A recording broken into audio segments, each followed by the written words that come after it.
Halo semuanya, kenalin nama gue Gabriel. Dan pada kesempatan kali ini gue bakal ngebahas tentang active listening. Lo semua tahu gak sih kalau active listening itu punya banyak manfaatnya loh.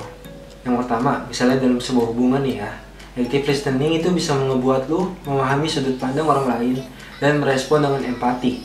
Kemampuan ini juga bisa berguna bila lo dan orang terdekat mengalami masa-masa sulit.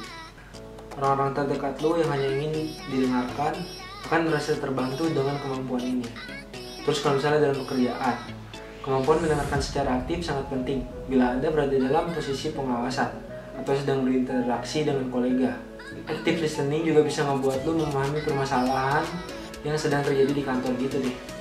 Terus yang ketiga, manfaat dalam situasi sosial.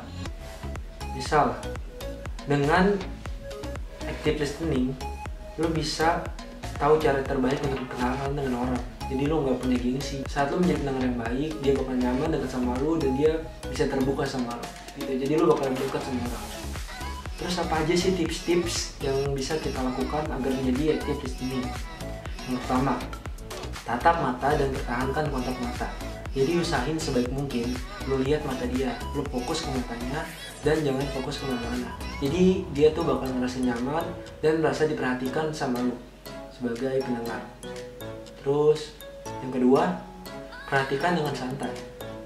Di sini dengan santai itu yang gue maksud, ketika lu melakukan kontak mata dengan lawan bicara, mengalihkan pandangan sesekali itu boleh dilakukan.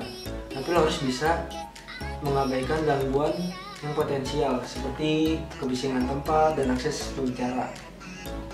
Selain itu, jangan terlalu fokus dengan pemikiran, perasaan, dan prasangka Anda sendiri. Jadi usahain lu dengerin apa yang dia omongin aja, jangan jadi so tau.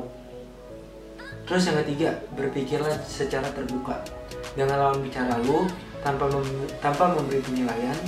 Jika perkataan lawan bicara membuat lu terkejut, hindari mengatakan sesuatu yang bersifat mengejek atau sebisa mungkin ya lu kaget aja. Kayak jangan sampai lu ngejudge apa yang lu dengar dari dia gitu.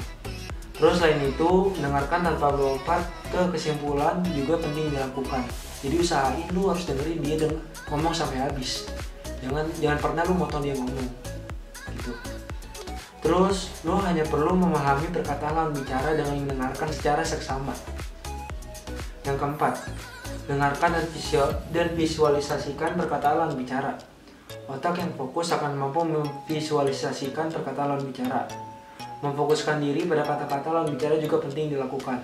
Jadi yang gue maksud tuh kayak lo harus fokus sama apa yang dia bicarain. Jadi lo nggak ngelantur ke pembahasan yang nggak jelas lainnya.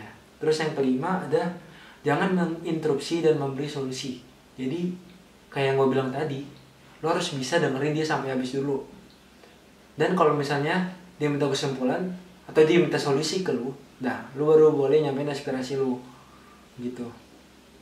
Terus yang keenam, bertanyalah ketika ada jeda. Jadi sesekali lu boleh bertanya. Itu melambangkan lu mendengarkan dia berbicara. Lu memahami apa yang dia bicarakan dan lu tertarik dengan apa yang dia bicarakan.